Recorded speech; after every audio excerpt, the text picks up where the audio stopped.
বদলানো সম্ভব। কিছু মানুষ বলেন যে নিরন্তর কাজ করলে, পুরুষার্থ পালন করলে এই জীবন বদলে ফেলা সম্ভব। আজ আমি আপনাকে বোঝাবো যে এক মুহূর্ত, সময় আর সিদ্ধান্ত কতটা গুরুত্বপূর্ণ হয়। এক মুহূর্তই যথেষ্ট। একটা মুহূর্ত এত শক্তিশালী হতে পারে যে তা আপনার সমগ্র জীবন পাল্টে দিতে পারে। এমন এক সময় ছিল শ্রীরামের কাছে, যখন ওনাকে সিদ্ধান্ত নিতে হয় যে উনি নিজের পিতার আদেশ পালন করতে বনবাসে যাবেন নাকি যাবেন না। উনি সেই আদেশ পালন করেছিলেন। তারপর সময় অনুসারে উপযুক্ত সিদ্ধান্ত নিলেন। আর আজ সকলের মনে বসবাস করেন শ্রীরাম। আর অন্যদিকে আছে রাবণ। ওনার কাছে একটা সময় ছিল, একটা সুযোগ ছিল নিজের প্রারব্ধকে শুভ করে তোলার। উনি ভুল করলেন আর মৃত্যু লাভ করলেন। নির্বাচন সবসময় আপনার হাতে, শুধু আপনাকে সময়কে বুঝতে হবে, সেই মুহূর্তকে বুঝতে হবে আর উচিত সিদ্ধান্ত নিতে হবে, ব্যাস। বুঝতে শিখুন এই সময়ের দাবি কি, বুঝতে শিখুন এই সময়ের ইচ্ছে কি, আর উচিত সিদ্ধান্ত নিন।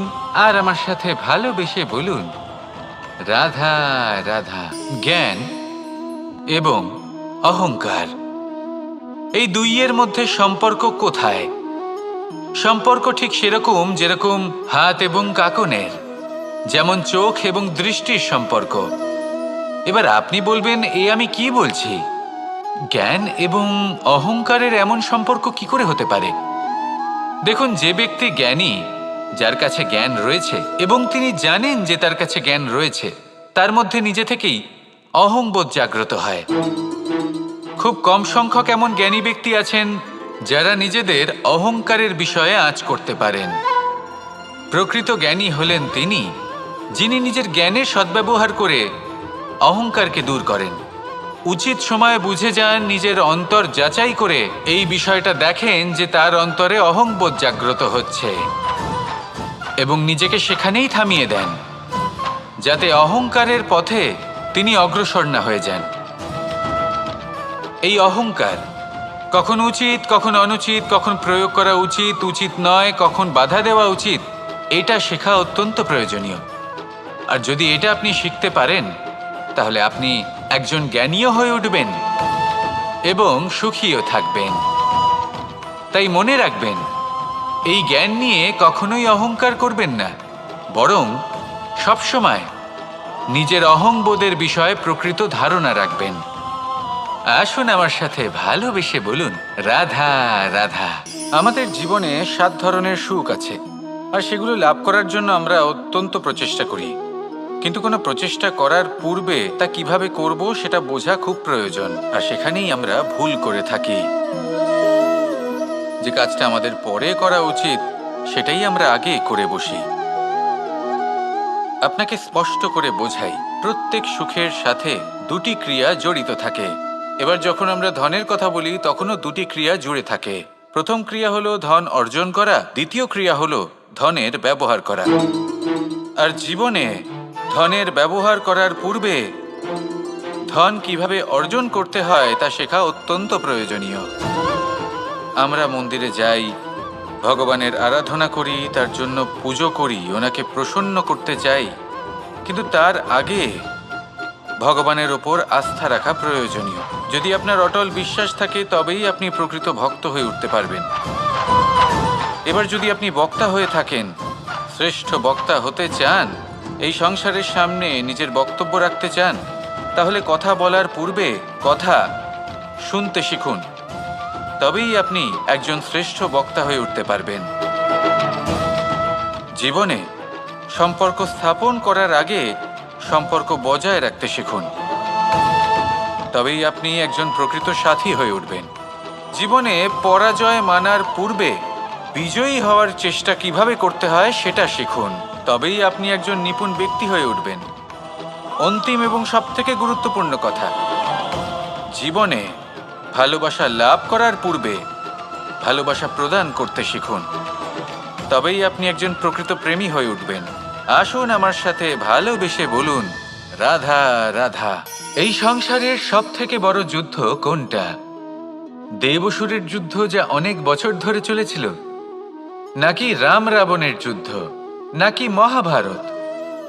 না, সংসারের সব থেকে বড় যুদ্ধ হলো সেইটা যা নিজের সাথে লড়া হয়, নিজের মনের সাথে লড়া হয়, নিজের অন্তরের সাথে লড়া হয়। এটাই সব থেকে বড় যুদ্ধ। এবার নিজেই দেখুন আপনার সব থেকে বড় শত্রুকে। আপনার স্বার্থ, আপনার কামনাগুলি, আপনার অহংকারগুলি, যা আপনাকেই নষ্ট করে দেয়। যদি এদের ওপর আপনি বিজয় লাভ করতে পারেন, তাহলে ধরে নিন এই সংসারে সবার ওপরে আপনি বিজয় লাভ করতে পারবেন। এই সংসারে কেউ আপনাকে পরাজিত করতে পারবে না। কিন্তু তার জন্য প্রয়োজন অনুভূতির। অনুভূতি ভালোবাসার, অনুভূতি অনুপ্রেরণার। যে ব্যক্তি ভালোবাসতে পারেন এবং প্রেরণা দিতে পারেন, তিনি চিরকাল জয়লাভ করতে পারেন। নিজের কাছে ভালোবাসার এক অস্ত্র রাখুন আর প্রেরণার এক ঢাল। জীবনে কেউ আপনাকে পরাজিত করতে পারবে না। আসুন আর আমার সাথে ভালোবেসে বলুন, রাধা রাধা। সৌন্দর্য। মানুষ নিজের সৌন্দর্যের বিষয়ে কতটা ভাবে, চায় যে সে সব থেকে বেশি রূপবান হবে, সব থেকে বেশি সুন্দর হবে। কিন্তু সৌন্দর্যের পরিভাষা কি তা কি সে জানে? কোনো মাকে জিজ্ঞেস করুন, ওনার জন্য সৌন্দর্যের পরিভাষা ওনার সন্তান। কোনো ভক্তকে জিজ্ঞেস করুন, ওনার জন্য সৌন্দর্যের পরিভাষা ওনার ভগবান। শ্রীরামকে জিজ্ঞেস করুন, ওনার জন্য সৌন্দর্যের পরিভাষা হলো হনুমান। ভাঙা হানু, ফুলে যাওয়া মুখ, দেখতে গেলে উনি বানর, লম্বা লেজ, এত নিরীহ যে ওনাকে অমূল্য মালা দিলে সেটা ছিঁড়ে তার ভেতরে শ্রীরামকে খুঁজছিলেন। কিন্তু ওনার ভাবনা কত সুন্দর।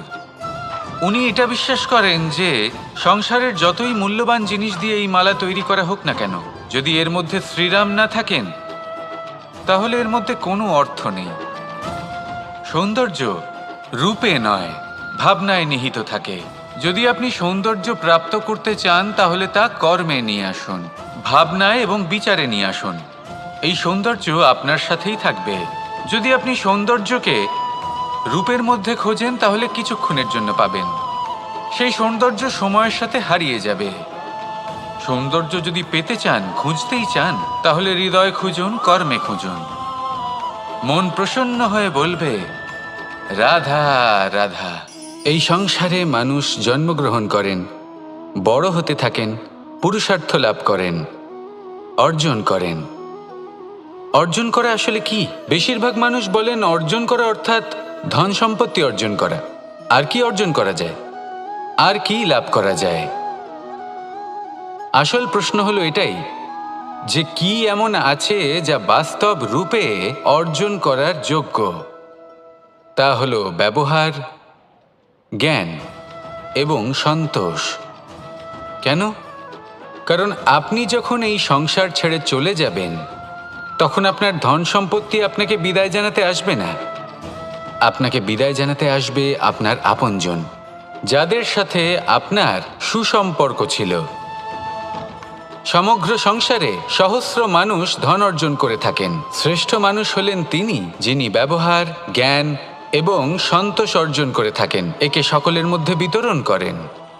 তাই এটাই করুন আর আমার সাথে ভালোবেসে বলুন, রাধা রাধা। সেই কখন থেকে এই পুস্তকটিকে দেখছি, কিন্তু এর থেকে আমি কোনো জ্ঞান লাভ করতেই পারছি না। এবার আপনি বলবেন যে আজ কেমন বিচিত্র কথা বলছি আমি। যদি এই পুস্তক থেকে আমাকে জ্ঞান লাভ করতে হয় তাহলে শুধুই তাকিয়ে থাকলে হবে না। আমাকে এই পুস্তককে খুলতে হবে, পড়তে হবে, তাকে বুঝতে হবে, তবেই তো জ্ঞান প্রাপ্তি হবে। বড়ই সহজ একটা ব্যাপার, কিন্তু একে যাপন করা অত্যন্ত কঠিন, তাই না? আপনি নিজেকেই দেখে নিন। আপনার কাছে অনেক জ্ঞান রয়েছে। সহজ থেকে সহজতর জ্ঞানের কথা যদি বলি, আপনি এটুকু তো জানেন যে সত্যি কথা বলা ভালো কাজ, দান করা হলো পুণ্যের কাজ। আপনি জানেন যে পরিশ্রম করলে সাফল্য আসবে। এই জ্ঞান তো আমাদের কাছে রয়েছে, এমন অনেক জ্ঞান আমাদের কাছে রয়েছে, কিন্তু আলস্যের কারণে, অবহেলা করে আমরা শুধু এই জ্ঞান প্রয়োগ করতে পারি না। এই জ্ঞান যাপন করতে পারি না, একে আচরণে প্রয়োগ করতে পারি না, সেই জন্য দুঃখী হয়ে যাই। তাই আপনার কাছে যা যা জ্ঞান আছে, যা যা জ্ঞান আপনি লাভ করেছেন, সেই জ্ঞান যাপন করা শুরু করুন, জীবনে প্রয়োগ করতে শুরু করুন। এই মন প্রত্যেকটি মুহূর্তে প্রসন্ন থাকবে, আর লক্ষ্যপ্রাপ্ত করে এই মন বলবে, রাধা রাধা।